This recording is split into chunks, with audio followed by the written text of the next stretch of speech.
Nais ni Pangulong Ferdinand R. Marcos Jr. na maging bagong pamantayan ng lahat ng mga daungan at terminal sa bansa ang upgraded na Banago Port sa Bacolod City. Yan ang ulat ni Emmy Rose Santigudo ng Radyo Pilipinas. Ang makabago at modernong Banago Port Improvement Project ang magsisilbing modelo ng disenyo ng lahat ng terminal at pantalan.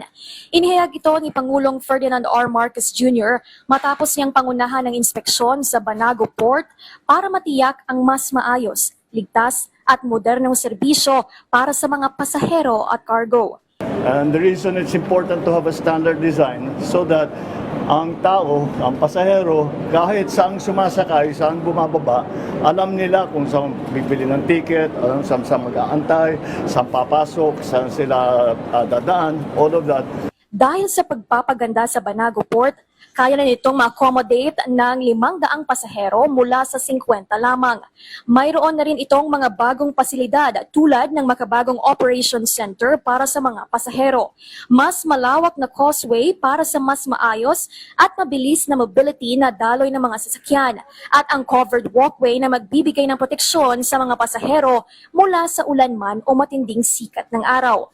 Ikinatuwa ng Pangulong Marcos ang naging modernisasyon ng Banago Port.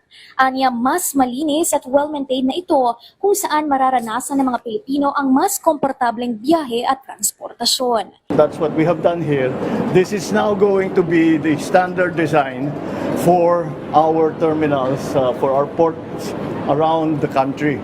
Malaki ang papel ng Banago Port sa transportasyon, roll-on, roll-off o RORO services at ng shipment ng mga produkto tulad ng asukal, bigas at mais na sumusuporta sa kabuhayan ng mga lokal na producer.